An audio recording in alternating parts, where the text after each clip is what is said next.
It's Brad Sinatra, man, tapping all the way in, man. We in the streets of Houston right now. And I'm chatting with Staxx, man. Y'all know what it is, man. Best game on the net.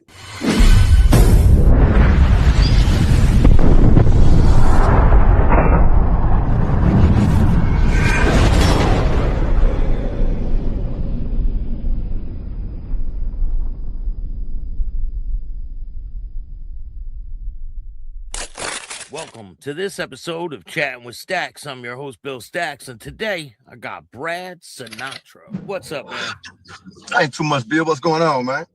I'm just chilling. How you doing? Oh, man, slow and easy, man. Trying to get it together. You know how it goes. Thank you for taking the time. I appreciate it. Without a doubt. So where are you from, man? I'm from Houston, 5th Ward to be exact, but born and raised in Houston. All over the city, though. You know what I'm saying? That can't miss me nowhere in the city. But I'm born and raised out of 5th Ward in Houston. So what was your life like in the beginning? Well, you know, my mama was doing what she was doing, right? So there wasn't a lot of supervision in the household. So as a younger man, we moved around a lot. And so like I never stayed in one certain house in a long period of time. And as I reached about the age of about 11 years old, you know what I'm saying? When I was old enough, you know, make it outside and start counting money and doing what you do. That's around about the time I started selling dope. You know what I'm saying? Because there was no child supervision. Nobody's in the house. About 11 years old, I'm in the street selling. You know what I'm saying? Because you step outside the front door in 5th Ward, and that's what you see. You know what I'm saying? So it was very easy to get you some money and be a part of the hustle because everybody's part of it. And it's regular, it's normal. So it's understood what it is. And that's pretty much what my early life was like. Finding different ways to hustle, whatever that comes of in the inner city. So you grew up around mainly African Americans, right? Yeah, without a doubt. What's it like for a white dude growing up around African Americans? Well, I'll tell you this, man. It would probably be a lot different for a white dude moving to the hood and trying to get indoctrinated at some point, right? But when you come from the cracks in the ground, when you come out the root with this shit, you know what I'm saying? We ate at the same table. We done slept in the same bed as children. We running in and out the same houses. So the separation that you would normally see didn't really exist here because I live under the same circumstances and conditions as everybody else. You see what I'm saying? So yeah. It's like there's not a whole lot of separation when it's like Tarzan. They found him in the jungle. He was raised by gorillas. And as he got later in life, you couldn't tell him he wasn't a gorilla. And you couldn't tell the gorillas he wasn't a gorilla. Yeah.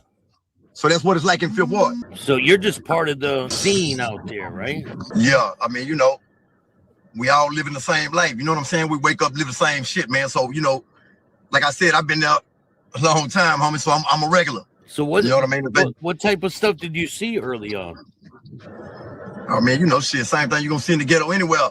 Prostitution, con playing, crook gambling, robbing, drug selling. You know what I'm saying? These are the economic opportunities in the ghetto. Like, you know what I'm saying? When everybody can't, you know what I'm saying? Your mama smoke, your dad in the penitentiary, your brother sell dope, your sister sell. Everybody, excuse me, sorry, my language. But, you know, I mean, it's just what it is. You know what I'm saying? This is what you see when you know, look, it's been my experience right there. People in the suburbs and people that have money, they let their children be kids for as long as they possibly can and let them enjoy childhood. But where we from, we get exposed to this shit from the cradle because to not be exposed to it is to make you susceptible to it. So ain't no game held from us from the beginning. So you taught this shit out the womb so that when you step out the front door, you ain't no victim. You understand what I'm saying? Did you get into any altercations as a young man? I mean, of course. You know what I'm saying? Because where I'm from, homie, 5th Ward is a warrior tribe, bro. You got farmer tribes, you got hunter-gatherers. 5th Ward is like Sparta. You know what I'm saying? So you got to show that work, homie. Everybody got to show their own work. Ain't no free passes. That's just what it is. It's warrior tribes, homie. So we grew up hard. You know what I'm talking about? This is what we do. We stand on the corner. We didn't get toys. When we got tired of doing shit, we just start punching on the corner. That's how we grew up. That's what 5th Ward is all about. But, you know, it's all love, though, inside the hood, though. We all love each other because if somebody come from outside and come try this shit, it's going to be different. Walk me through, like, what's a typical day as, like, a young man in the 5th Ward? Man, from the time I wake up, we was younger, you know, we was still selling dope out beepers back then. That's how far back this shit go. You know, I'm in the 90s with this shit. So from the time we wake up, man, you checking your beeper to see if you got any missed calls. And I'm immediately, you know what I'm saying, trying to go resco, see if I got enough dope to make it through the day. Because we selling, I mean, is what's booming in 5th Ward back then. This is before the pharmaceutical era and all that. So from the time we wake up and step out that front door, I'm going to get clean in a bitch because my block was like a fashion show. So when you step outside, you got to have that, you know, you got to be presentable, homie, because everybody out here selling dope and having money. And this is the way that you show it. Because if you come out here you know, you'll get shamed off the corner looking around because, you know, as a younger man, we didn't know how to hide our money. We wanted to show it. So that's the lifestyle you live. So we wake up, we selling all throughout the day. Throughout the day, me and my partner probably riding in the car. We're going to get a dope fiend rental car. Somebody going to come through and come buy some dope. We're going to ask them to rent the car. And we're going to ride around all day working off our people, smoking weed, drinking syrup, eating out of the fast food spots. You know what I'm saying? And just living our life in the city. But nothing, everything revolves around selling dope. That's all it was. So did you get in trouble doing all this? Man, listen, homie, I caught a capital murder case at 20 years old. Before that, I'd had 19 arrests by the age of 20, homie. You know what I'm saying? I had 2 dope cases as a juvenile. When I was 15, I was hustling at this motel, I-10, at a Ramada Inn. And we had been trapping out the motels because the motels are like, you know, prostitution, run dope and shit. You know what I'm saying? So we trapping out the motel. Well, I had served this dude that I kind of got a weird feeling about him the night before, right? I just had a funny vibe from him, but I don't know. I served him anyway and fell asleep that night. Woke up the next morning, the laws was knocking on my door, but I didn't know who it was. I was full of syrup. I'm like 15. So I open the door. What's up, man? And it's the laws. So I can't tell them they can't come in because the room ain't in my name. I'm a juvenile. So they come in the room. You know what I'm saying? They look inside the drawer right there. I had some money wrapped around the clip of my beep and a bunch of jewelry and some dope and shit. And they was like, so they played. I'm like, well, whose money is this? I said, that's my money. Well, what about this dope? I don't know who that is. So they took me to juvenile. I went to West Dallas downtown, caught a dope case. They called your mama to come get you out, just like you out on bond. And 1 week later, in another motel right up the street, me and my partner beat up a dope fiend in the parking lot because they owed my partner some money, tried to run across I-10, and his dope fiend called the laws and told them what room we was in. They ran up in there. We had a case with a shoebox full of weed, and me and my partner had a bunch of rocks, and he had a big-ass 357, but my partner was on parole. I'm only 15, so I took that case, too, to keep him from going back to prison. And this when I was 15, so, you know, ended up getting juvenile probation for both of that. You know what I'm saying? Got a year juvenile probation, but by the time I was 16 when I got the probation, and then by the time I was 17, I had caught a murder case and ended up going to the county jail, which just all that juvenile shit went right out the door, and I got no bill by the grand jury on that case right there. Then, you know, after that, you know, 2, 3 more dope cases, back to back, hustling out of motel rooms, just hot ass spots. You know, that's how the ghetto is. The murder case, did you get convicted? No, I got no bill by the grand jury. It was some bullshit. I just got jammed up. My name got caught up in some bullshit. You know what I'm saying? Somebody thought they knew something about something. I don't know, a bunch of bullshit, whatever it was. They jammed me up and it wasn't nothing. You know what I'm saying? I ended up getting no bill by the grand jury, but they kept me in the county for 45 days on a criminal trespassing, trying to hold me in there long enough just to see if they get an indictment. During your time doing this, did you ever have anybody try to rob you? Oh, yeah, man. I've been robbed. I mean, that shit happens in the ghetto. I had a best friend that I was hustling with, that one of his partners had came out of prison, and I didn't know him, but on the strength that he was my partner's friend, I had started like kind of hustling with him a little bit, you know what I'm saying, looking out for him. So us three, we're all hustling out the motel room. Anyway, me and this dude have a discrepancy about something, and he burned off. And make a long story short, he get one of his partners to come back, and the scar is on my lip right here. I got a scar on my lip right here. Dude coming there first, he knocked on the door, and I looked out the door, and I just seen a dude in a blue hoodie. But like I said, I've been trapping out the room, so I got a Glock 38 on the table over here. I'm like 16 at this time, so I opened the door, and the dude like, try to mumble something, like try to rush up in the door. So when he rushed in, we're standing there squabbling. You know, like first we just throwing punches by the door. You know what I'm saying? Then he had a blue hoodie. I remember he reached inside the hoodie, pulled out there. I seen it chrome 38. When he pulled it, bitch, I said, "Oh!" He hit me, pow, hit me in my mouth. I fell to the ground. So when I'm on the ground, he like, "Give me the money, give me the money." So I'm on the ground, got my like feet up. I'm like, "Man, hold on, bro. So I ain't got no money. I ain't got no money. Like, give me the chain." So I broke my chain and I threw it out the door because if he runs for that chain, I'm gonna go for this Glock and we finna shoot it out in this bitch. So when I break the chain, throw it out the door, but he don't bite for it. So I'm still like this. He rambled through my pockets. I had about like $1,200 of punk shit in my pocket. And he hit me again. Boom, I got blood out coming out the back of my neck. And this motherfucker, I had the brand new Jordans that just came out that day. The Jordans and some Air Max, they were sitting on. Man, this fool took my money, took the 2 blunts I had on the thing, took my Jordans. That's what ran me the most high when he left out that bit. But he took off running out the room. And, you know, it was gone. But that's a long story short. But, you know, that's just what, you know, it happens, man. You know what I'm saying? Did you ever rob people?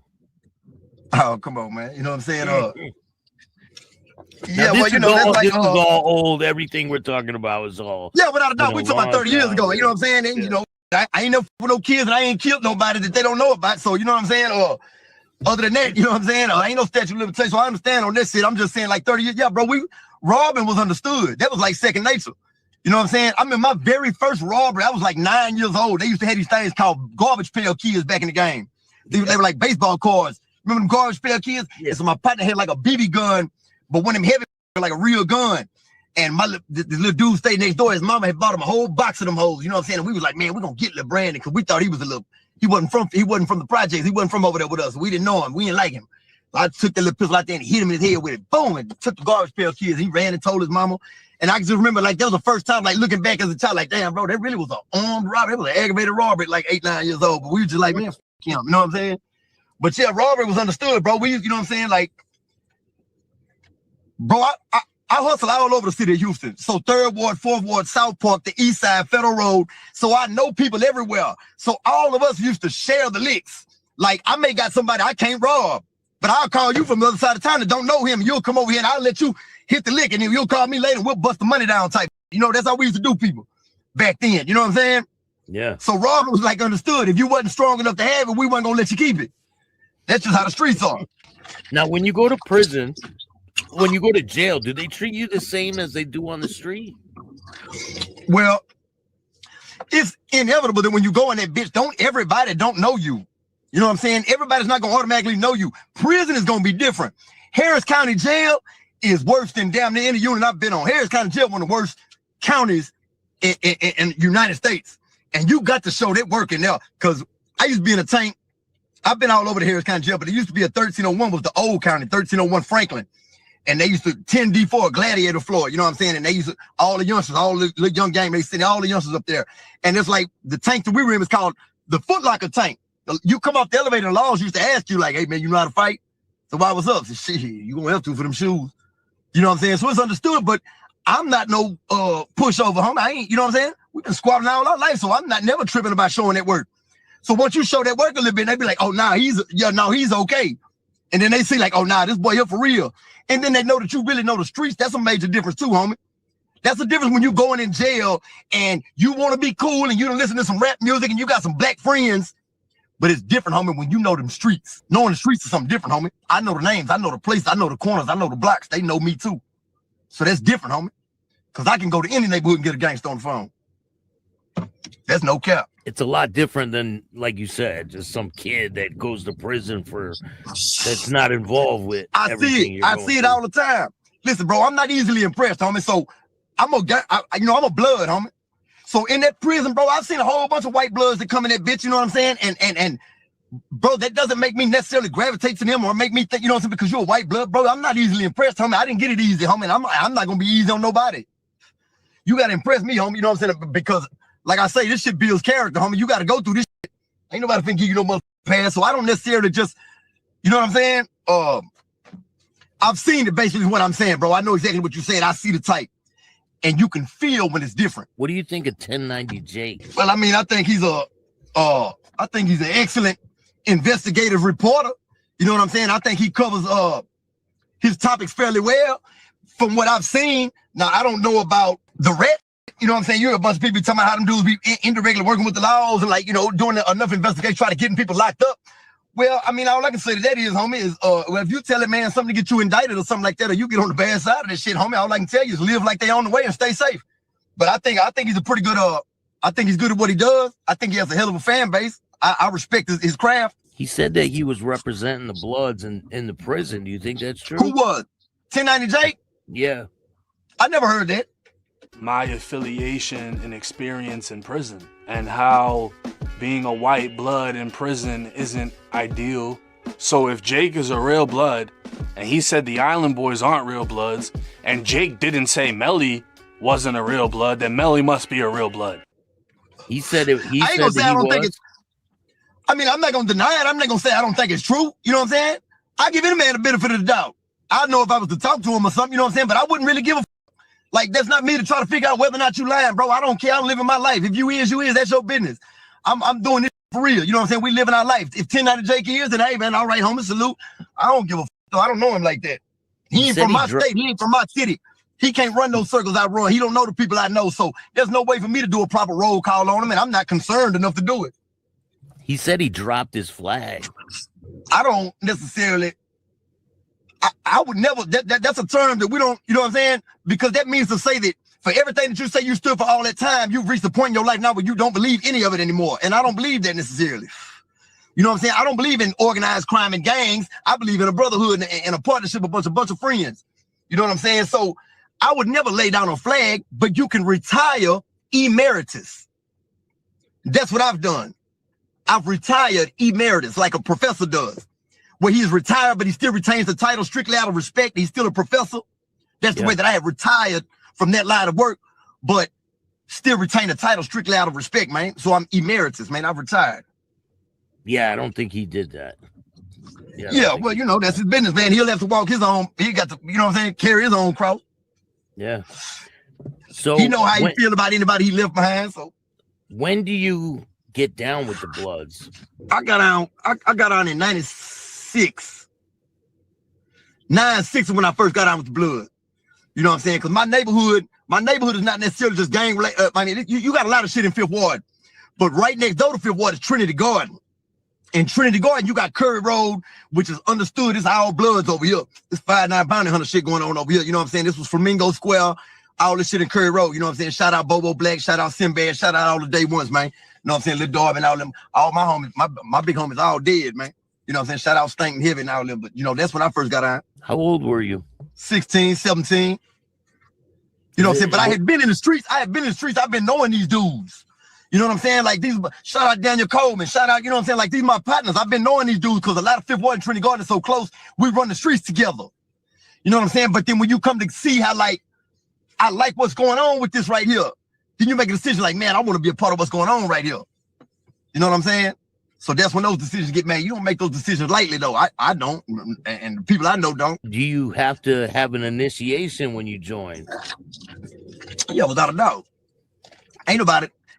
Everything has to have some level of exclusivity or anybody would do it. You know what I'm saying? So everybody's got to go through certain rites of passage and different things you got to go through. You know what I'm saying? You're going to have to do some punching and all that. All the old get jumped in shit. Yeah, all that's true. You're going to punch it out. They're going to run a 5-man team on you. You know what I'm saying? And yeah, you got to show that work, baby. Yeah, and if you don't fight back, they're like, nah, you better get down the road, right? Well, it's the thing, homie. We're not seeing if you can be a punching bag. We're seeing whether or not you're scared in a position, or you know what I'm saying, or whether or not you're going to stay down. We don't know if you're a pain freak. We don't give a damn if you just stand there and get beat on all that serves no purpose. We're trying to see where your heart is, not where the strength of your body. This is just the way we're going to determine the strength of your heart and your mind. It makes sense. Without a doubt. You know what I'm saying? And that's why it has to be some type of, because everything ain't for everybody. And obviously, if you don't got the heart to go through this to begin with off the muscle, well, obviously, baby, this is not the lifestyle for you, homie, because this shit comes with pain. You know what I'm saying? Ain't nobody sugarcoating nothing, homie. This shit comes with pain. So what do you think about all the people that are on the internet and they think they know what that life's about? I pray for them. You know what I'm saying? Because see, the people that's trying to run to the lifestyle don't understand that we've been trying to run from the lifestyle. You know what I'm saying? They want to run to it as a fad, like this is some cool shit to be doing. But man, this was by force, not choice. You know what I'm saying? This just is life. This is what you learn. This is what you know. This is what you do. And they've made it cool because the rappers in the lifestyle make all this shit cool. You know what I'm saying? So, of course, they want to live this shit. But say, homie, if I was to tell them anything, I would tell them the same thing I just said a minute ago. This shit comes with pain, bro. This shit don't come with all this fly-friendly shit, dancing in the club and just hitting up gang signs with everybody and everybody. No, this shit come with death, blood, tears, funerals, caskets, jail time. You're going to have to do all that, homie. You know what I'm saying? And it don't stop there. Just because that happens, you get down there and you still got to be with this shit. You know what I'm saying? Because when I came to prison, I got locked up in February 11th of 2000. I came home the day before Thanksgiving, 2024. I just did 24 years and 8 months in the state of Texas. Flat. Never left. From the time I got locked up, bro, when I first got in prison, see, they got this shit in Texas prison called the Safe Prison Act. You know what I'm saying? And all they got safe prison and all this PREA and all this old shit, right? They didn't have that shit when I first got locked up. When you first came to prison, when I was down there, homie, you just had to go for what you know. They ain't give a fuck. You go in that bitch, talking about your life's in danger, they'll take a shit. I don't know what to tell you. Better get a man, get your ass back down the hallway. Yeah. So they ain't give a damn about this shit. I'm telling you, there's no cap, bro. I swear to God, I've seen on that Ferguson, we in that hallway on Ferguson, the people used to come down that hallway and I watch them trying to catch out and go tell the major, I can't go back down on the block. I don't see your head, bust, come back with some bandages. I will get you in. That's how them people work. They don't give a damn. I don't give a damn. Go pay your tab, whatever you owe, go pay it. That's what they tell you. Get out the hallway. Go get a man. You know what I'm saying? So when I first got down there, bro, in the early 2000s, homie, Bloods wasn't as deep as they is now. Lil Wayne made the whole world Bloods. Everybody wanted to be after Lil Wayne them came out. You know, we looked up and they started getting deep. But when I first got down there, homie, it'd be 6, 8, 7, 8, 10 bloods on a block and 45 Crips. So it wasn't easy being a blood, homie. This ain't been no lifestyle. So everybody, when I was down there, all that set shit wasn't going like that. I'm a bounty hunter. He's a pyro. He's treetop. He's this. He's neighborhood, whatever. But we was all under UBN down there, man. Which means all that set shit go out the door because it ain't enough of us to be trying to pick particulars, homie. We outnumbered out the game. So we down here strictly on some UBN shit. And we ain't doing no motherfucking playing. And when you be down there going through that with them same 45 Crips and other blocks and shit, it gets to the point to where you be like, nah, them staying. They here to stay, homie. They here to stay, man. Leave them niggas alone. They with the shit. And that's how we was rocking. So it wasn't until later on in prison I started seeing all these blood. We started getting deep like that. You know, because it didn't used to be that way, homie. Snoop Dogg made the whole world want to be Crips. I ain't seen no more blood till Lil Wayne came out. It's crazy how the rap game changes things, right? I'm telling you, that's the influence, you know, but this what they don't understand, bro. The people you're discussing, the people that are running to the lifestyle, they're trying to emulate the rappers, and the rappers are emulating us. You know what I'm saying? They're talking about the life we lived. Nowadays, you can't be no fairy tale rapper, homie. If you talking that shit now, it will be tried and tested. So the rappers today are really with the shit now. But it's because they have emulated the lifestyle that they heard about, that the rappers were rapping about the shit we was doing. But there's a lot that haven't lived that life, and they're just posting on the internet, acting like they are. And you know what, man? And it won't hit them until they be down in that penitentiary and they ain't seen their kids in 3-4 years, ain't heard from their baby mamas. You getting by somebody else steady lying to them, tell them they got money on their books, and they go down there and ain't nothing on their card, walking out with that walk of shame, leaving that commissary window broke when they ain't heard from nobody. Then they'll start saying like, man, I really was tripping, bro. But I'm lying to you. There's no way before then, because I've seen so many of them walk through that door. As soon as they get in that bitch, they be like, oh, nah, I can't stay here. You know what I'm saying? Because it's coming through the door. What's up, homie? You bang? Man, stuttering? That's over with. Running. Put him in the blender. You going right in the crack pipe with that dumb shit. You come in there stuttering pot. That's over with. Frying.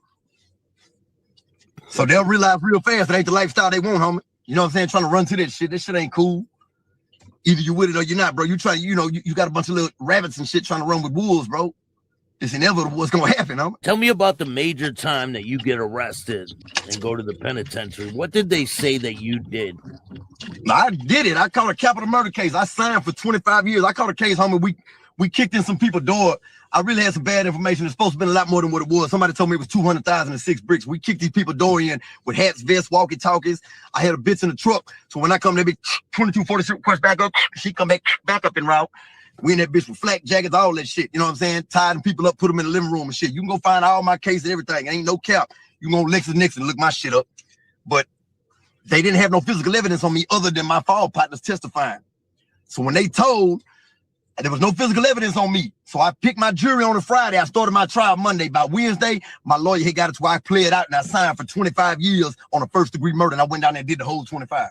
Never took a stand, never talked on nobody, and it's stamped. And the streets know it and everybody know it. Solid as can be. Feds pulled me out twice when I was down there coming to ask me about all kind of cold cases and shit. I don't know what the they talking about. I don't know a goddamn thing. I've been in prison 25 years. 25 years, homie. What the you actually expect me to know? I don't know shit.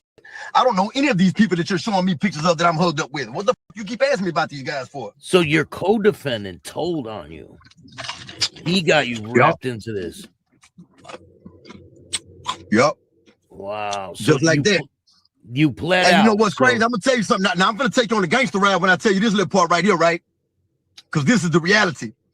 When shit went sour that night, right off the muscle, as soon as we left that place, my first intention, I was trying to call my partner because I was going to kill that bitch driving and both of them in the back seat and set that truck on fire and tell my partner to come pick me up because I had the backpack with all the money and everything because my first intention said, man, he's finna break. Because she got sour in the house coming out and, you know, shit, I was already seeing shit. And so I'm steady calling my partner like this. I'm calling my partner. I said, man, y'all take me. I'm finna get my partner, meet me and drop me off somewhere. I'm finna shoot this in the head and both of them and set this truck on fire and go back to my partner's house and knock on the door because he left with me at 2 o'clock in the morning. So if they find his body burnt up in his truck, the first thing they're gonna do is call his dad. The guy was, well, he left with Brad at 2 in the morning. So I'm gonna go over here and knock on the door and tell this Jericho, say, man, hey man, boom, boom, boom, boom, walk up out there and get the fuck on. But God had different plans, bro. You know what I'm saying? It's not how it played out. But that was my first intention, though. My partner never answered that phone that night. I could never get in touch with him. I was trying to blow that phone up, but that's how God works. Did you have a feeling? You said you had a feeling that he was gonna tell on you? This what happened, bro. If we go in somewhere to go do something, right? Listen, you gotta understand this. I know people who used to say like this, like on the way going in somewhere, my partner be like, oh man, what it's like when we go in here. He say, pull the plants out the dirt and pour the water out the fish tank. You know what that means? It means everything in here gotta die. Pull the plants out the dirt, man. Pour the water out the fish tank, bro. Everything in this bitch gone. So I don't be want to go on them type of scenes like that. You know what I'm saying? So that wasn't necessarily the place supposed to be right off the muscle. It wasn't supposed to be like that. And if these dudes would have done the right thing, while I'm going to get this dope and this money, I come back out and these people are laying on the floor in the living room, ain't nobody watching them. And these dudes in the back room rambling for shit, stealing jewelry and rims and bullshit. So when I go, hey man, hey, that's when the shit got jumped off. The dude try to get up, hey man, it is what it is. Shit go down. I blow a barn dog on the man back, walk out the door. I got to work and everything. We get in the truck. This bitch in the truck don't know what the fuck happened. She just heard some shots. These dudes come running out the house behind me, jump in the truck. We in a Yukon. So soon we get in the truck, my partner last one get, he said, man, they dead, man. He said, man, he dead, bro. And I'm like, man, shut the fuck up. Because this girl don't know shit. She just heard the shots, bro. So now we driving and now she's panicking. We get to the stop sign. She put the truck in park and start looking around. So I'm like, man, what the fuck are you doing? I'm in the passenger seat. She said, man, I need a cigarette. Man, I reach and slap. Pow! I hit that bitch, her head, hit the window. Boom! That bitch looked at me. I said, if you open that door, I'm gonna blow your hair on this motherfucking window right there. You better put the bitch in drive. So the bitch is like panicking now. So now it's tension in the truck. Now it's tension, it's quiet, and you know what I'm saying? So now we driving and now ain't nobody saying a word. That's when I start trying to make that phone call. Because if y'all would have done what y'all was supposed to do, y'all was in that back room, nobody would have got shot, none of this would have happened. But now, this motherfucker left some evidence. You done dropped the rim in the front yard, coming out with your prints on it and all those shit. Just a bunch of bullshit that happened. So now I can see where it's unraveling. And in that moment, I'll say, I got an answer for this bullshit. I know what the fuck to do. God has bigger plans than me, though. You know what I'm saying? It wasn't intended to go like that. So he didn't pick it up. What do you do? How much money do you come off with? It was a nice little, it wasn't what it's supposed to be. It wasn't no 200,000. You can believe that. You know what I'm saying? But it was a nice little something. It was some work. You know what I'm saying? It wasn't even how much dope it was supposed to be. It's supposed to be 6 bricks. It wasn't nothing close to none of this. You know what I'm saying? But so we get back to the spot. And now the AR-15 that I use, right? My partner that's with me, he's got a permit to carry guns. You know what I'm saying? My partner, so every time he got he stays strapped, but all this shit is in his name. So the AR-15 is in his name. So I tell my partner, I say, look, man, bust the back windshield out this Yukon and go throw this over the ship channel in 16. You know what I'm saying? 16, that's the ship channel in Houston, big ass bridge. Throw the bitch in the water. So man, go throw this over the ship channel, bro. You know what I'm saying? Bust the back windshield out the car and then call the loud and report that stolen. Say somebody stole your gun out your truck. I bet. So we just gonna part ways and we're gonna catch back up around nightfall. Right? That was the initial plan. I got to work and everything, though. They done pissed me off. I done got into a fight with my partner about, just miscellaneous bull. So now I'm gone with the work and the money. Well, one of my co-defendants, we were so close that when he came over prison, he paroled to my mama's house. So when the homicide detectives go to looking for him because there's a bitch in the house that stayed alive, she told the homicide detectives, I know who it was. It was Brian. I heard his voice. I seen his shoes. He was over here earlier. So they was already looking for him off the muscle. So where did they go looking for him at? My mama's house. Because this is the address he paroled to. So it's a homicide detective that's been knowing me all my life named Mike Simpson, Harris County homicide detective. Mike Simpson, Larry Davis. They've been trying to run down us for years. And I was 14 years old taking assault rifles and shit from me. So Mike Davis like, well, look, I know him. Let me go talk to his mama. So he go over there and try to talk to my mama. Like, hey, Phyllis, what's up with Brian, man? And so my mama like, well, him and Brad ain't been around no more. Brad ain't seen him in a while. They fell out. Which was true. We fell out about a chain. I was going to kill him. This is how he came to me with this fucking lick as a repayment. Like, look, bro, I know I fucked over you, so I got a lick. This is what he came to me with. How'd he fuck you over with the chain? All right. This is a whole nother rabbit hole, but I had a little spot on the south side. You know what I'm saying? Like on 45 on the south side of Houston, which was like just, we always try to find a spot away from where we hustle at. So if I'm in the ward, I'm going to find a spot on the south side where I can duck off. Well, I didn't know that these apartments were some old, these dope infested, you know what I'm saying, too. So anyway, I ended up meeting a little dude over there. He get cool, and I ended up start selling him some work a little bit. So I started fronting him a little work, but he had a dice habit, you know what I'm saying? And so he ended up owing me some money, but I had showed him a gambling shack in Fifth Ward. I took him out here to Fifth Ward one time to a dice house. And so he owed me like $1,000. And when I come in the dice house, me and my partner, I so happen to see him right there by the pool table. So when I come in, I'm looking like, damn, man, what's up, homie? I walk right on him. I touch his pocket. I'm like, say, bro, I know you got me. You know what I'm saying? Let me go and get me, baby. You in there gambling. And he looked up at me, he was like, oh, man, Brad, don't sweat me while I'm gambling. I looked at him like, don't sweat you while you gambling. I had a Sig Sawyer 10 million. I said, don't sweat you. I reached and slapped him with that pistol. Bitch, you know what I'm saying? I slapped him with a pistol. So I tell him, man, come on, man, step outside here, man. So when he do that, Mr. Riley's old school, you know what I'm saying? Mr. Riley know us, man. He been knowing us all our life. He, man, come on, baby. Please, baby, don't do that. Man, y'all don't do that in here, man. Please don't do it. So I'm like, Mr. Riley, man, you don't put this out of here. They gonna shut this bitch down tonight. Mr. Riley put some money across to him. He got a 38 under the table. So Mr. Riley put some, man, go on, get up out of here, man. Go on, get up out of here. So I just stepped out the door. I'm waiting on the bitch ass. And when he stepped out the door, I put that bitch in his head like this, because you playing with me. You owe me some money. You playing. He had a little bullshit Byzantine chain with a little cross. So I snatched his chain out, you know what I'm saying, rambled through his pocket. He had like $400. So I'm like, bro, you playing with me. You don't really know me like that, homie. You in Fifth Ward. I said, bro, I'll blow your brains out right here. Nobody out here ain't gonna sell a thing, homie. I made him walk down Jensen. You know what I'm saying? Get your bitch ass on. So that chain right there, I'm sitting on my mama's porch later on that night.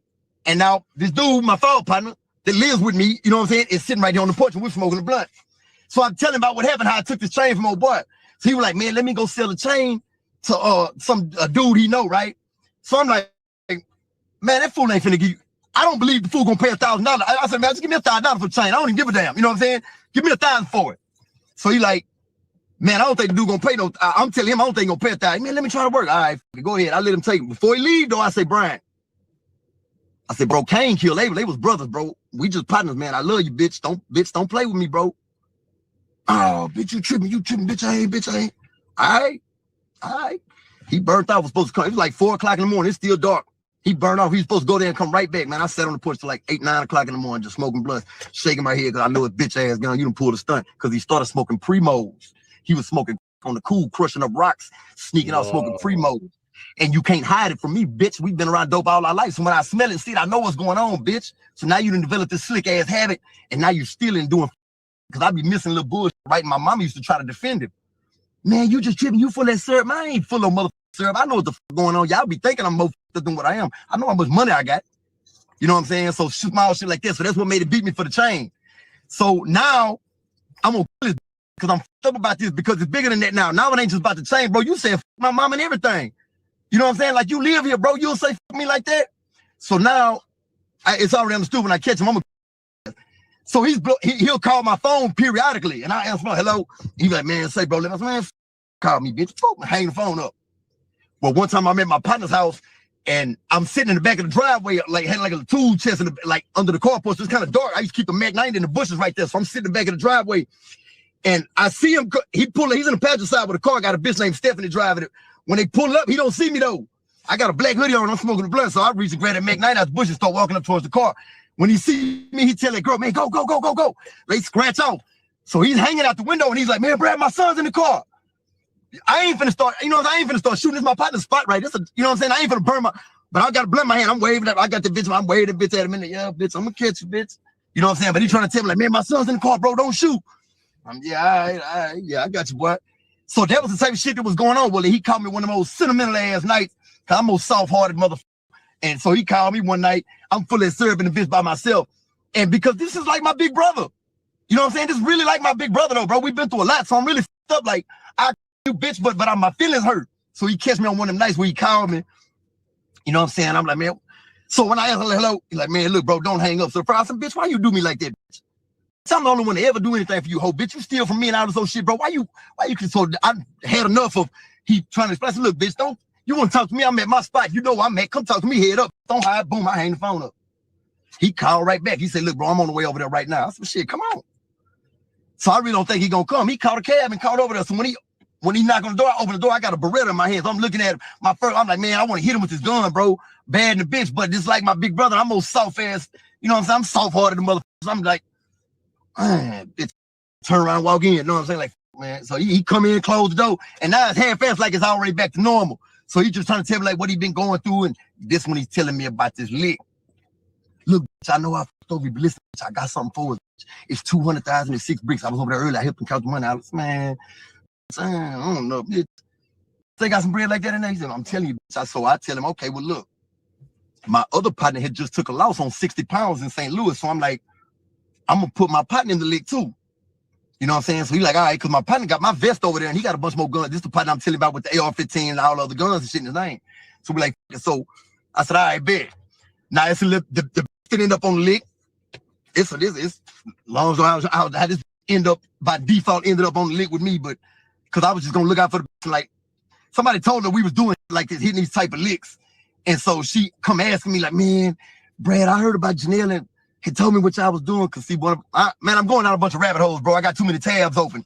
Make a long story short, he came over and this is how he brought this lick to me. You know what I'm saying? Like, man, look, bro, I got something for us. And so, you know what I'm saying? I went to put my other partner lick. We go over there. Okay, now I'm gonna tell you something else is tripped out. So when we go to get to my other partner's house, I leave him in the car. So when I go inside, I tell my partner, I say, get up, bitch, get up. It's like 2, 3 o'clock in the morning. Like, get up, bitch. He's like, what's up? I said, you wanna go get some money? He's like, what's up? I said, bitch, I got some 200,000 right now, bitch. We gonna get some money. Let's go. So he like, shit, what's up? I said, man, I got Brian in the car. He like, Brian, bitch, you got Brian. I said, listen, bitch, we gonna leave him dead up in this motherfucking house with the Colombians. We gonna get up in there. We gonna kill Brian, bitch ass too. Nobody knows this conversation but me and him. Yeah. It didn't go down like that, right? But when all the shit hit the fan and when he got locked up too, I had his statement when they finally caught me, and I read in his statement where he told the homicide detectives that I told him in his house that I said we was gonna kill Brian and leave him in the house. And he was trying to tell me, like, man, them people forged my signature. That ain't my real statement. Don't nobody know that but me and you. You told them people that. Were you in jail with him? Okay, look, they both got locked up. Look, when the shit happened January the 18th of 2000 is when this happened. The dude that was living with me, Brian, he was locked up within 6 hours because when they left my mama's house, they went to his grandmother's house looking for him and seen a bunch of missed calls on the caller ID from a motel. So then they sat out there and stalked the motel out, and he came out to the soda machine. They ran down on him, and he had on a leather that he took from out the house and some guns and shit. He had some other shit, and he told it right off the muscle. He told him everything. Now, he don't really know my partner who I took him to go get the guns and shit. All he knows is what apartments he lives in, because remember, I left him in the car. Yeah. So now they go staking out these apartments and looking for this black Yukon. So when my partner pull in, he getting a shootout with the laws in the apartments. This is the next day. So this is 2 days later. I'm on the run though. So when they come get my partner finally and take him to the county, I'm on the run for like a month. You know what I'm saying? It was like a month I was on the run, but I'm in the club every night. And bitch, catch me if you can. Gingerbread man. I wasn't trying to hear that. I ain't give a fuck. I threw my phone over the ship channel and I would stop at payphones and call my phone and listen to my voicemails, and the fucking homicide detectives would be leaving me messages like we were friends and shit. Man, Brad, if you don't turn yourself in, man, you're going to be on City Under Siege tonight, man. You're going to be all over the news. So I flew to my partner's house and said, say, put the tape in. I'm going to be on the news. Record this. You know what I'm saying? I thought it was a joke.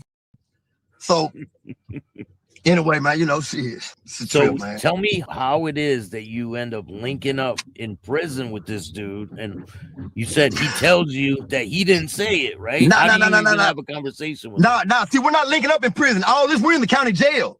Yeah. So we're in the county jail. Back then, you were still able to, like, if we're on the same case, we can write each other. You know what I'm saying? We have the ability to write back and forth if we're on the same case. Back then, you could write any inmate.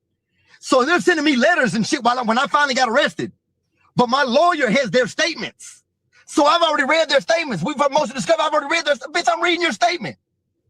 Because he's trying to tell me, because after he done that, he filed a motion to withdraw his statement later on because he realized he f***ed himself by admitting to being on the crime anyway. So he tried to come up with a bullshit story that I came over there and stole his gun and that he met me at the scene of the crime and we got into a fight outside the scene of the crime, and that's how he got his gun, because they found the murder weapon at his house because he didn't do what I told you and bust the window and throw the gun away. He left it in his house. So when they come, they get the murder weapon. Well, he's got all these guns in his name, these bulletproof vests and shit. All this shit is in the closet.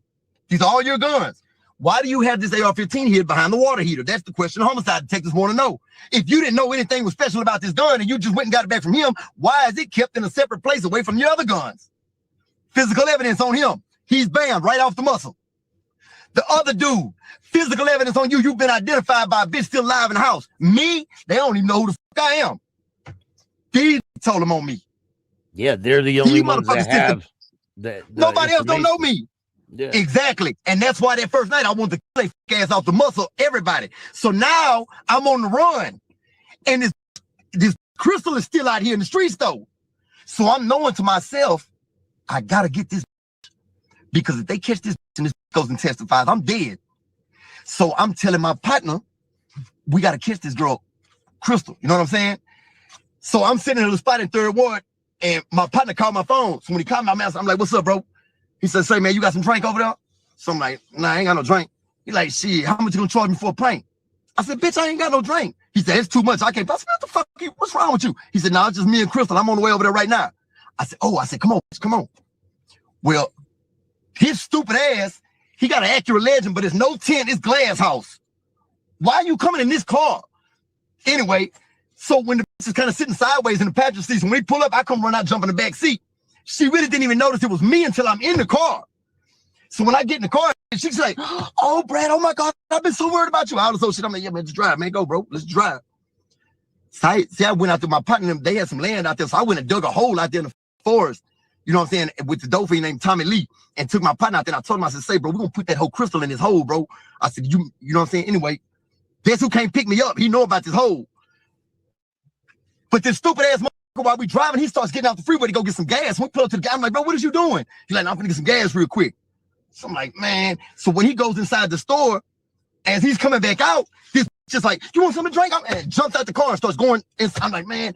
Everything's all man, all this is going on. This ain't supposed to have gas in the car. Why is all this going so goofy like this?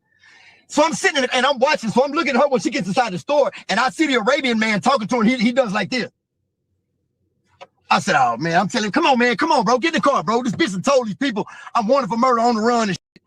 So we burn off, you know what I'm saying? Anyway, this 9 lives ass bitch. So while I was in the county, another one of my little partners had snatched the bitch up, and they was gonna kill the bitch. And she jumped out the car and him on the freeway and broke her shoulder and called the laws and said, Justin Nichols is trying to kill me for retaliation on the capital murder winning because I'm testifying. Because they had already caught the bitch. She caught a case for some X pills and some like stripping in the club. And because the streets had been talking, when they finally got her down there, then the homicide techs come pull the bitch out and said, listen, bitch, we know who you are. We know you was on that case with Brad and them. We're going to grant you immunity on the case if you testify against Brad. So that was the deal the bitch had. So once I knew about that, I had told my little partner, like, man, that crystal need her mouth washed out, bro. They don't been playing dirty.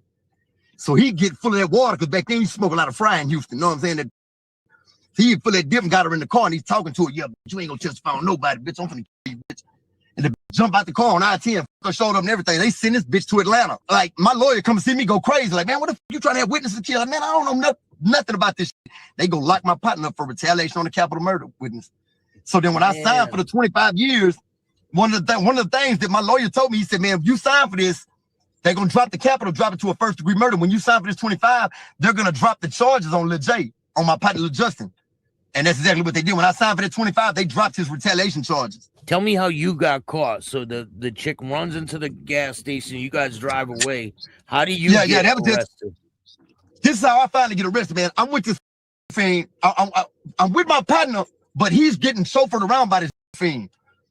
Now, they got some motel on the south side somewhere, right? But I'm so paranoid that I've got a cell phone from one of my other partners. Because he got like 2, 3, bitch, give me one of these phones. So this other dude that I end up with is calling for my friend, but I got the phone. So when I ask him, like, what's up? He like, man, what's up? I said, man, come pick me up. Who you with? And he tell me, I can't remember the Dolphin name. He's like, man, I'm with such and such. So I'm telling him, man, I'm on Federal Road. Come over, come pick me up. I'm on Fleming. So when they come over there, I'm telling them, like, man, man, look to the left. I'm to the left. But I'm over here to the right in a breezeway with a hoodie on, watching them drive by 2, 3 times to make sure they wasn't following nothing. So I boom, go jump in the truck with them because stuff, I'm on the run, bro. I can't sell. I'm going broke. All I got is my pistol in the phone. You know what I'm saying? It's like you trying to find. I'm losing my clothes because I took out my clothes somewhere. The law's raid over there. My clothes gone. Stuff, you on the run for murder, bro. It's serious. You know what I'm saying? Yeah. So I'm calling him for a ride. I jump in with him. We go to a motel room, such yada yada. I don't know what's going on, but they're talking weird. So the Dolphin is saying, like, when we're driving, the Dolphin is saying, like, man, he was saying, telling me we were coming to pick you up, Brad. And I was saying, like, man, you don't think he's gonna try to kill us or nothing, and I'm like, why the fuck would y'all think some shit like that? And like, if we're all right. What I don't know is this gonna call his Crime Stoppers on me. We're up in this motel room. So now I'm in here with just me and this dude, and we sitting here smoking weed. The Dolphin say he finna go do something. Well, I'm sitting this bitch like, man, what the fuck is this dude at? He's supposed to have been gone and came back. This dude been gone like 2, 3 hours. So he finally comes back out of nowhere, and he's got a coffee cup in his hand. It's daylight now. He got a coffee cup in his hand, a cigarette in his hand, shaking like a mother. So he coming in. I'm like, man, get me out of here, bro. And I hear my partner say, man, there's HPDs everywhere out there. I'm like, oh, man, So I had a little Uzi. It's just a regular, it was a 9mm pistol, but it's just Uzi is the brand. You know what I'm saying? I had a little Uzi 9. I'm thinking to myself, man, oh, this right here. But I know I'm dead duck. So I come out the room and he smash off in the truck. I try to jump in the truck. Laws surround me. I fall down. They got me all surrounded. Bunch of stupid ass shit. But it's like 200 laws. So the lawman that ended up taking me to the 601 Lockwood. That's the homicide division in Houston. They take me to 601 Lockwood. He like, yeah, man. They were saying that you was gonna shoot it out and all type of shit. Because my fall partner has told the homicide detectives that, man, I'm riding around with a bulletproof vest, latex gloves, 2 Glock 40s, night vision goggles. I'm gonna shoot it out with the laws and all this old shit. And I swear to God, I said I was gonna shoot it out. I said, man, I ain't going for them hoes. I'm 20 years old, I ain't going. But when they caught me, bro, I didn't have the heart for none of that bull. It goes right out the window. You don't really have heart for that shit, bro. You think you do? Different story when they pull up, right? Yeah, like a mother. But I'm all in the moment, you know, like going to man, them hoes. I ain't going to jail. I'm shooting it out. When they pull up though, bro, that's a whole different ball game. I ain't had the heart for none of that shit. Yeah, but you know so what I'm saying? I'll fight the case. When you go to jail, you end up getting convicted. Do you feel bad about the murder? And are the family of the victim in court? Yeah, they was in court because I remember like my mama was in court, and what was up is like we were at recess one time and they had her sitting out in the hallway by herself, just my mama out there, because I'm an only child, bro. I ain't got, you know what I'm saying? It's just me. You know what I'm saying? So it's just me and my mama. That's why there was no supervision while I'm doing my thing. So she's sitting out there in the hallway, just her, and then all these people's family. You know what I'm saying? That's got to be an awkward feeling, man, because you know what I'm saying? They tripping. And then like they were doing like when we started my trial, they was doing like playing the 911 tape like that, right? And then so it freaks out the whole, you know, they all go to bus out crying and everybody in there. And I'm like, you know what I'm saying? Like, I'm dead, fucking jury. You know what I'm saying? They doing all this theatrical. That's over with.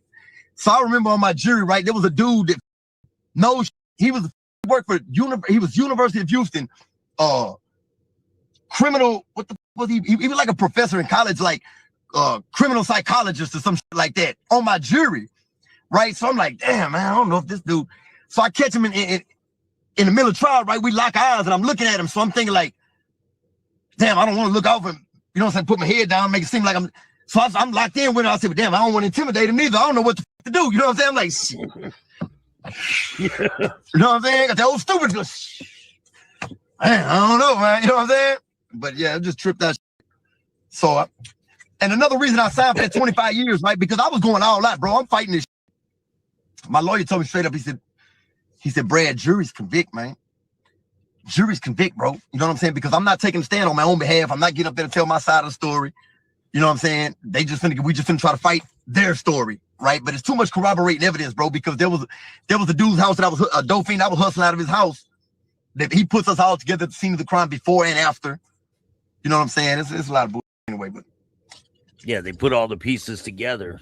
Exactly. So, too much corroborating evidence. You know what I'm saying? So they had built a case enough to where it was pretty much imminent that they was gonna ban me.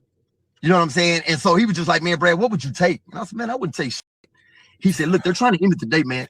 She's like, trying to give you 35. I don't want to take nothing. I want to go home right now, right? Yeah, what you mean? You know what I'm saying? So I'm really fried out about that because I'm feeling like, damn, bro, what you are you quit? You tapping out? You know what I'm saying? Because I'm feeling like, bitch, you supposed to be fighting, you tapping out. He said he goes in and he talks to him, he come back and he says, look, man, she's offering 35 for a first-degree murder. Well, I'm 20 years old, bro. 35 sounds like 100 years. Yeah. I've got nothing to compare that to. I ain't been alive 35 years yet. You know what I'm saying? So I'm like, man, fuck this shit. I'm going all out. Tell that bitch we're going death penalty at 35. And what? So how much time have you done in this point of your life? Man, I've done like a year and a half one time on a dope case when I was like 18. And then I did like 6 months state jail and then like 3-4 stunts in the county and just, you know what I'm saying? Probably 2 years. Probably 2 complete years of my life at that time that have been, but there's all just been the bullshit stints, state jail, little dope cases, county jail. You know what I'm saying? At this time, I'm 21 years old. I've been in the county for a year already, waiting to fight this case. You know what I'm saying? It took a year before we finally made it to trial. So when I'm in this bitch now, it's like, man, and I'm coming to the realization that, man, I might not walk out this bitch. You know what I'm saying? Like, and I can remember getting on my knees, bro, and this all bullshit aside. Back there, everybody had already left out the little chamber where they hold you at, where, you know, everybody comes in the morning because they're already, you know, they're coming to see if they're getting resets or whatever, right? Well, I'm the one staying for trial, so everybody else is gone. I'm back there by myself now. So I'm just in that little thing. I got on my knees and I'm like, man, God, please, man, I swear, man, I ain't gonna kill nothing, man. I ain't gonna rob, man. I ain't gonna steal no more dope with nothing, God. Just, man, please save me, man. And that nigga came back with that. This was when my fall partner was supposed to take the stand that day. This was Wednesday. He was supposed to get on the stand. And before I signed for that time, I asked my lawyer, I said, say, man, if I sign for this 25 years, is that gonna fuck him out of his deal? He said, shit, state don't want him, they can't use him. You know what I'm saying? That was another reason why I signed to fuck him out of his deal. I tried to fuck over him. You know what I'm saying? I'll sign for 25 and fuck you, bitch ass nigga. One last good slap in the face for your. Excuse me, I'm cussing too much. My bad. did he get time after? Yeah, he got 25 years because he testified against my other fall partner. He took the stand on him. So all three of us now, me and the dude Remarcus, which was my partner who I went over there had the guns and shit, right? Now, I know that you've already thrown me under the bus because I read that statement where you tried to say that they forged your signature. That ain't your real statement. But I know that's a lie because you said that I told you inside that house we was going to Brian and leave him in there. So I know that's a lie. So I know you're a rat too, bro. You just trying to get your way out of it. They don't have us on the keep separate, though. We're not, you know what I'm saying? We're not on keep separate. But he is keep separate from both of us. So we can't see him nowhere. Well, me and him end up on McConnell unit together. You know what I'm saying? Like 2010, I've been locked up like 10 years. I was on Pulaski for like 10 years. He was on McConnell in Texas. So I get shipped over there for a trade and we're over there. So we going to the law library every day kicking in the shit. You know what I'm saying? Because he's fighting his case. He's got his shit on appeal. He's going through the actual innocence and all this shit because like there's little bullshit in his trial. Like he said that they had a ski mask that they said he had on, but I actually had on. So if they do it for DNA testing, it's going to come back on me and just little bullshit. You know what I'm saying? Like that, we were trying to fight his shit through a bunch of bullshit. So I was seeing what he had. And that's when I was seeing all of Brian's testimony where he took the stand because I read his transcripts in the law library. Because he was on the other side of the unit, but we used to put in for what's called attorney visit. Like, because we're on the same case. So we could meet up in the law library and discuss our legal shit. You know what I'm saying? And that's when I read his whole transcript and shit. I was like, damn, bro, that's up. So I was going to help him out, man. I was like, I'm going to try to write an affidavit or something to help him. And then I realized, like, man, you. You know what I'm saying? I ain't helping your. You try to throw me under the bus, bro. You know what I'm saying? Because my lawyer, I talked to my lawyer. He was like, look, man, if you try to write an affidavit now to file and help him, he said the state's going to probably try to file aggravated perjury charge. I said, well, how can I perjure myself? I ain't never made a statement. So I can't perjure myself. I ain't never made a statement. No. That means I'm lying about something I said before. I ain't never said a word to you, hoes. No. You know what I'm saying? But I just like, I don't want to give myself the problems at the end of the day because you know what I'm saying? You dug your bed, bro. And I have, what I have remorse is that I went and got him to go be a part of this shit. And the motherfucker I brought over there to go put on the lick told on us. That's what I feel bad about. That's why I wanted to help him. What about regardless the people of what you done? Killed? What about the people that got killed? Do you feel bad about that? Well, listen, bro, I'll tell you this, and I don't want to sound callous and fucked up, right? I feel bad that a life was taken because I don't feel like I have the right to make that decision, bro. You know what I'm saying? Like I don't have the right to make a decision about who lives and dies, bro. You know what I'm saying? That's the way I feel now at this point in life. But back then, bro, and for a very long time, I ain't give a fuck about this shit, bro, because them people ain't no, bro, I know who they wasn't no friendly people, bro. They wasn't no, you know what I'm saying? Look, I'll tell you this one time. I had a spot that was off Normandy, which is like on the east side of Houston. Big old ass neighborhood and shit, right? There was a little spot where I was ducked off at. And so my next door neighbors, I used to see them every night. They had a big ass house with a big iron fence all around. They had rock wall and shit in the backyard. Every night they used to come pull in. They had a Navigator and an SS Impala. And when they would pull in every night, they would come in and they had an HPD escort. The laws used to escort them every night. They go in the garage. When they get in the garage door closed. It was a separate building from the house. But once the garage door closed, they're in the backyard and walk under the, in case, you know, going to the house. Yeah. So I asked the dude who I got the house from, I said, man, what's up with these people, bro? Why the HPD follow them home every night? And he said, man, because they own a liquor store and a dry cleaners, and somebody ran up in the house before and robbed them. I said, no. So I was like, man, them hoes got that money in there. That's them Chinese people. They got that money. Them hoes, I said, they don't even fuck with banks like that. Them bitches got that bread. So I told one of my partners, I said, say, bro, I got a lick. I said, man, these motherfucking Chinese people, bro, these bitches got that bread. I said, I know they got at least 100,000 that bitch. I said, bro, we'll throw something over the fence and kill them dogs and wait in the backyard for them hoes. And when they come in, we'll just walk them up in that house. Bitch, come on. You know what I'm saying? And take me that bitch and take these hoes down. And he was like, he said, let me tell you something, bro. He said, man, we do the shit that we do, bro, and get away with it because don't nobody give a fuck about these people in this ghetto. He said, but you fuck with them citizens, boy, your ass gonna make the news. You know what I'm saying? I said, shit, all right. And I ain't never do none of that shit. I got partners to rob armored trucks, partners to rob banks and all that shit, you know what I'm saying? I was 30 minutes away from being on lick with some of my partners, went and robbed the bank in Dallas, got in a shootout with the laws, and they all got life right now, man. Shout out Randy, Eugene Butler and them, man, and my partners 30 minutes away. Because my partner told me, leave that shit alone. I don't rob no stores, I ain't rob no banks, I ain't did none of that shit. If you was in the game and it was in the game, it is what it is. Because once you cross that line, once you cross that line, it's a different story. Yeah, it's a different ball game because it gets treated differently. Investigations ain't even the same. Man, you smoke a motherfucker in the ghetto, bro. That might come. Anybody say that? Goddamn. You do that shit somewhere else, potty, they gonna go to every ring camera, goddamn. You know what I'm saying? They going all out for your fuck ass. You fuck them citizens. So I always kept that in mind, bro. So in my mind, you know, I'm on it Tony Montana shit. I ain't never fucked over nobody, ain't have it coming. I don't draw first blood ever. I ain't never do first blood, bro. What was your prison time like? What was it like in prison? And what type of stuff did you see in there? Bro, my whole prison time was spent, I was doing the same shit in prison, bro. I spent 25 years. I didn't change till probably, or even give a fuck about trying to change, probably until maybe 6 months before I came home. But because it just becomes so second nature, bro, and that's the way that I started doing my time, which the whole time I was down there, man, we were the fly guys, we were the cool kids, so we trying to catch hoes down there, we trying to catch boss ladies, new girls coming in, we catching them, making girlfriends, tricking them, bringing in at work, we doing all kind of slick shit, running plays, you know what I'm saying, like we doing hits on people, we faking them out, the law man, get to a problem, man, you want to get a hit on it, bring us some dope, we got you, we're gonna hit him, we put catch on your head, tie shit up, make it look like you bandit, we faking them, doing all kind of shit, we playing on them hoes, just getting money, that's all it was down there, bro. You know what I'm saying? But, you know, it's a bunch of gangbanging shit go on. But when I was in prison, bro, and this is no cap, everywhere I go, I sit on a higher level at the table, homie. So I always have a voice that, my voice has a little authority with it. You know what I'm saying? Like, so sounder minds prevail, bro. Like, so we keep bullshit down, bro, because I with all the big homies, I with all the big homie Crips and all the GDs and all the these my partners because we cut up bread on a high level. It be them little boys down there to be getting in punk. And when they do, we'll speak up on it and nip that shit in the bud. So if my homie do some bullshit before it be some problem, I say, look, don't worry about it. We're going to take care of him. We're going to send him over there and spank his little ass. You know what I'm saying? To get the fuck out the way and explain to him, bitch, stop fucking up, hoe. You know what I'm saying? This is what this is to avoid bullshit. So that's how we was rocking because we're tied in on a bigger level up here. We're not finna fuck this money up because he got a girlfriend and she's plugged in going to pick that work up from my people in the streets. And we got business ties, bro. We're not finna let y'all fuck this shit up down there with that little boy. So that's what we was doing the whole time. My whole time in prison, bro, was spent doing that strictly. I was always trying to manipulate the system. I spent 13 years in G5, which is in Texas called close custody, where you do 22 hours a day in the cell. You got to sell it. Y'all only come out for 2 hours a day for rec. I stayed back there 13 years. That's like the bottom of the barrel. That's the slums, homie. That's where it's going down at. Because there's nothing else they can do to you back there. So we stayed back there for a decade and better because that was headquarters. They come up to our door. We smoking weed in them hoes' face. What's up, man? This man got that spray up. We got the most spray. You know what I'm saying? They can't. What you gonna do? We bottom of the barrel. But you can't do nothing else with us. So they just let that world be its own world back there. And for the people who come from in population and fuck up, accidentally catch some cases and end up back there with us, it's wolf territory, baby.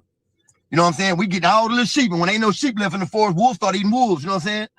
That's how it go back there. But what about the cops? So, have you seen a lot of crazy corrupt cops in there? Oh yeah, I mean because I've seen the corruptness on both sides. I'm gonna tell you what, you know, I specialized in trying to corrupt the motherfucker. You know what I'm saying?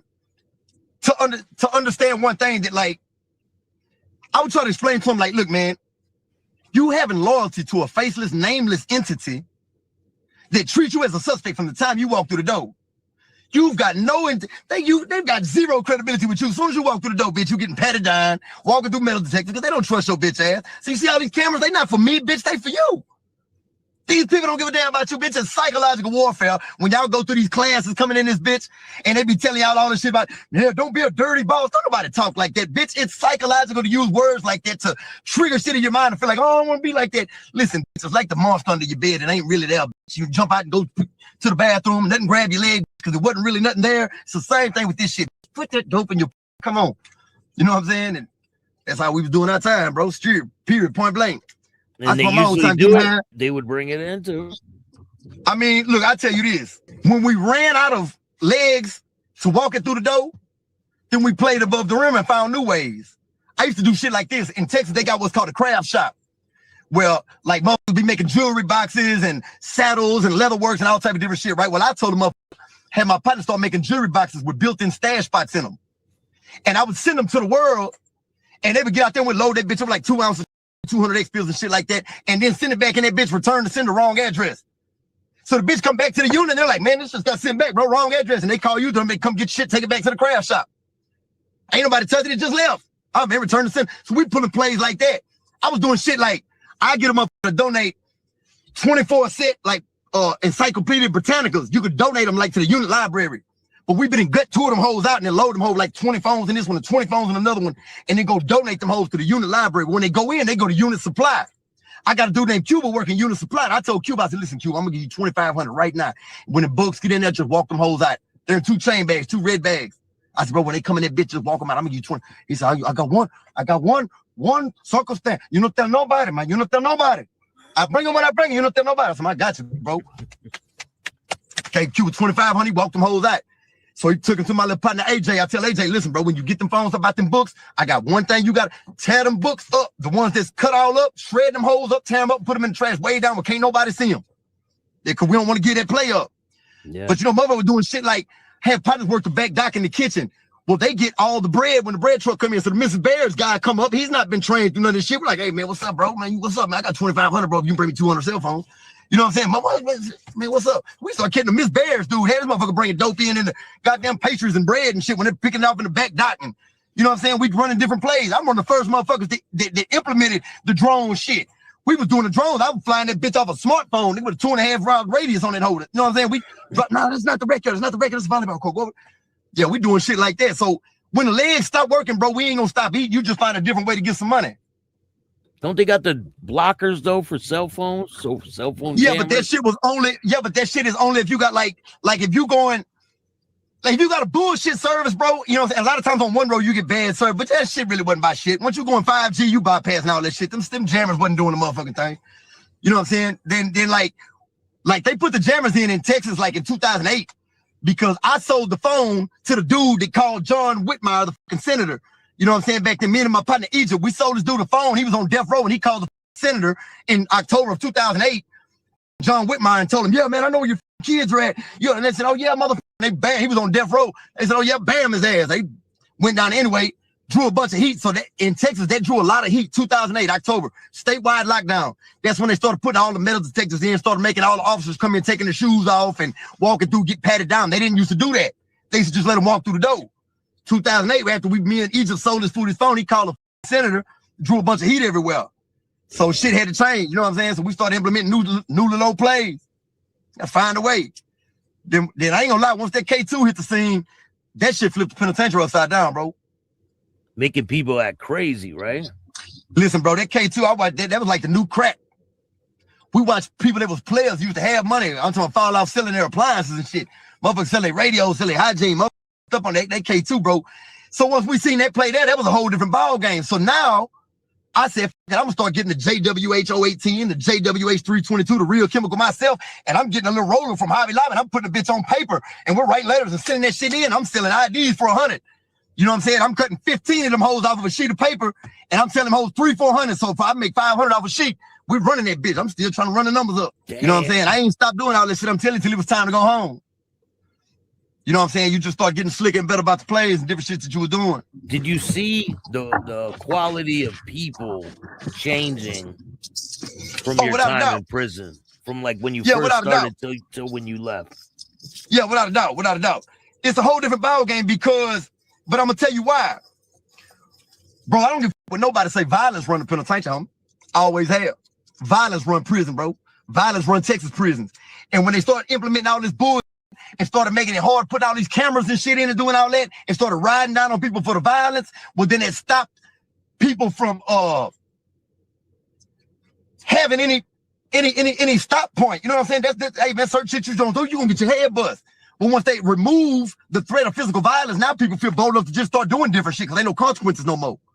You see what I'm saying? And then you got the people like me and the people like my partners that we've been doing time so long that, hey man, I'm tired of sacrificing being on the front line every motherfucking time. Because every time we're the ones who be on the front line and set this shit off and burn shit to the ground and spaz out and do all this old shit, and we go to lock up and be back there for 6 months and everything falls back apart when we leave because nobody's holding together. So we did all this shit for nothing. So you stop being sacrificial. You know what I'm saying? I ain't gonna be the one on the front line every motherfucker. Man, fuck it. Y'all like it, I love it. They ain't bothering me. They ain't coming across our path with us. They doing what they doing over there. So yeah, but you see the whole, you watched it when it's like, it's the younger crowd, bro. You know what I'm saying? When the younger crowd start coming in, bro, you know what I'm saying? It's this drill crowd, this rap game crowd. Now they come in that bitch and all they know is shooting them little guns, and you bring your little bitch ass down there. You weigh 135 pounds, holding your pants up on one side with these Jackie Chan shoes fall off the back of your feet.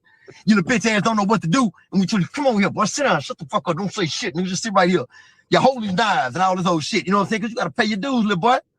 You know what I'm saying? And that's how this shit be going. So, yeah, you watch it change. And the ones that sharpen up, you try to take them in and give them good game.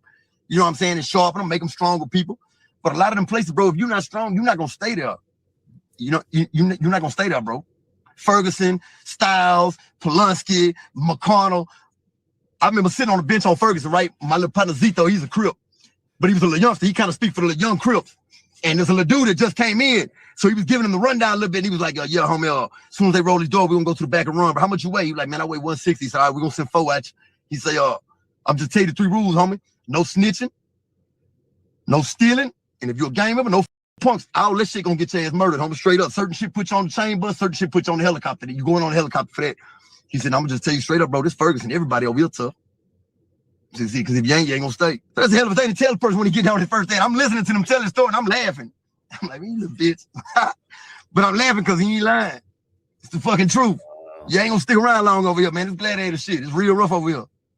So, you know, you watch it change, though. You watch it change. So you just start giving a fuck about part of you that. Start giving a fuck about the politics. Right? Huh? Part of that made you want to start changing? Yeah, without a doubt, because you know what I'm saying, you don't want to be a part of any dumb shit. So you lose the taste for, you know what I'm saying? It's not the same no more, bro. I'm tired of always having to come speak up for dumb shit and being involved in stupid ass shit because you motherfuckers can't think your way out of a wet paper bag. Nah, bro, I ain't finna keep doing that. You know what I'm saying? So now you sit back like a big dog and push buttons. So they send you kites on, you just read kites and shit, man. Run him. Every time me and my partner Lil Bo, man, shout out Stop 6 Lil Bo, man. My boy, man.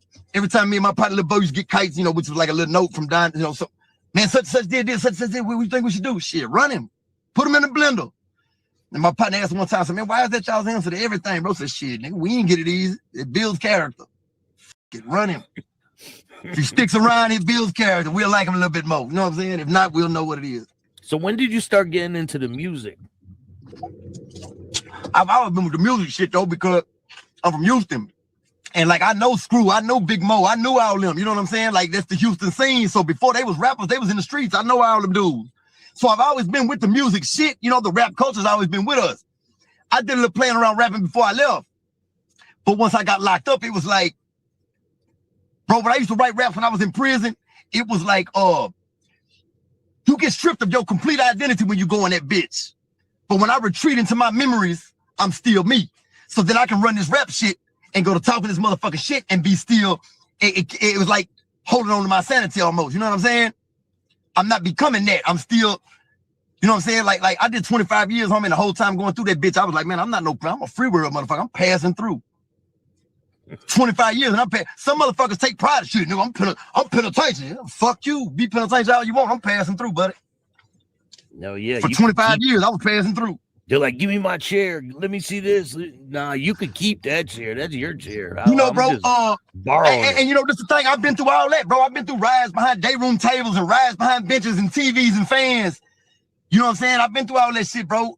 You know what I'm saying? And this is the thing. When it comes to that type of shit, a bunch of times, it ain't even necessarily about the seat no more. It's about my respect. If you know I sit here all the time and you come fuck with me about this shit right here, say, bro, you really saying fuck me, period. So it ain't even about the chair no more. It's about you saying fuck me. That's the mentality down there. You know what I'm saying? Like, that's how it goes. And so motherfuckers will kill you behind a seat. Yeah. Literally cut your motherfucking throat behind a seat. Because I've been sitting in the same seat for 21 years every single day. Everybody knows that nobody sits here. And old school is not bullshit. He comes out here every day with his coffee cup and his chessboard and he sits right here. And if you fuck with this seat, man, he will slice your throat. That type of shit. So, you know, and we see them youngsters that they come in that bitch and they don't know it's like that. And you got to tell them, hey, boy, sit down. Stop playing, little boy. Ain't nobody playing down here. You know what I'm saying? But when you get that, you know, man, big homie status and all that old shit, OG status, whatever, man, all those termed phrases, those are not self-proclaimed titles, bro. The people give you that shit. You know what I'm saying? And they give it to you by the way they treat you, homie. You know what I'm saying? Like you'll receive a certain status without even a title being put on it, bro, because of the way you think and the way you move and shit like that. So people will naturally gravitate towards your influence. And that's how the shit goes down there, bro. You know what I'm saying? Well, you be the thinking man and you know how to move a certain type of way, bro, and you got answers for shit before it jumps off. What do you got in store for the future, man? You know, I wrote 2 books while I was down there, bro. And you know what I'm saying? Like, I've been jumping off on my Facebook shit right now. Just, you know, Brand Sinatra on Facebook and Instagram, and I got my TikTok jumping because I do something. See, this is my merch right here, Daily Dose of Game. I go every day and I drop daily doses of game. I got 37,000 followers that I built organically, bro, just from going on that bitch kicking game. Just talking real life shit. Every single day I go on that bitch and go on my page on Brand Sinatra and I'll drop a daily dose of gangster rap or daily dose of this, you know what I'm saying? Because it's bringing about opportunity. Because with exposure comes opportunity. I know I've got the ability to represent the moment in the right place. I just need the exposure to get there. You know what I'm saying? I see a lot of people who are doing things that are monetarily intelligent to me. You know what I'm saying? I'm like, man, hey, man, that's smart right there. Boy, get him some money. And I know I've got the ability to do something like that. And I know I also have something that the world want to hear. I've got a story they want to hear. I've got the experience that people want to listen to, bro, because this deep-rooted wisdom that we got, bro. This shit didn't come easy. You don't get this shit easy. You know what I'm saying? 25 so that's years, what I'm on right now, time. bro. Yeah, straight up. You know, so I wrote a couple books, bro, and I'm finna try to pump that. I'm pushing my brand forward, bro. Finna get my YouTube page jumping off and try to, you know what I'm saying, find out, you know, venture off into different things, bro, whatever it leads to, wherever God leads me at this point, bro. Your music on Spotify? No, not yet. It's fixing to be, though. I ain't, you know what I'm saying, I just been running straight grassroots right now, just doing something, you know, rocking with my little partner and doing different things, but it's coming together. Yeah, the music's pretty dope, man. I appreciate it, homie. Thank you. You know, this is the thing, like I tell people, bro, you may be a rapping motherfucker, you may rhyme your ass off, you know what I'm saying? But if your subject matter can't keep up with mine, if you don't understand, homie, you know what I'm saying? But my subject matter gonna take you to a different level, baby, because you got to do some of this shit and turn a couple of these corners and be in a couple of these places to be able to speak this shit. So, you know, they respect it because of the authenticity. Definitely, man. But I look forward to seeing what you got going in the future, and you're welcome back here anytime. I'm sure you got a lot more of your story we can talk about. Yeah, without a doubt. We just scratching the surface, man. We just having, you know, enjoying good company. Yeah, we'll do another one soon. Right on, man. Is there anyone you want to give a shout out to before we go? Yeah, man. I want to say, you know, free Lil Dontrell Brown, man. Free Jerome Baker. Free Randy Eugene Butler, man. Free Zach Terrell and all that, man. Free everybody out the world, man. Free the members, man. You know what I'm saying? Y'all know what's up, baby. The whole world waiting on us. Man, all we got to do is come out here and claim our territory, baby. It's already up, man. It's here. It's legal. It's what it is, man. Everybody stay up, man. Stay focused. If you like this show, hit the like button, subscribe, hit the notification bell so you can get my videos every time they drop. And if you don't like this show, it's too bad. Start your own podcast. Straight up. Thanks, man. All right,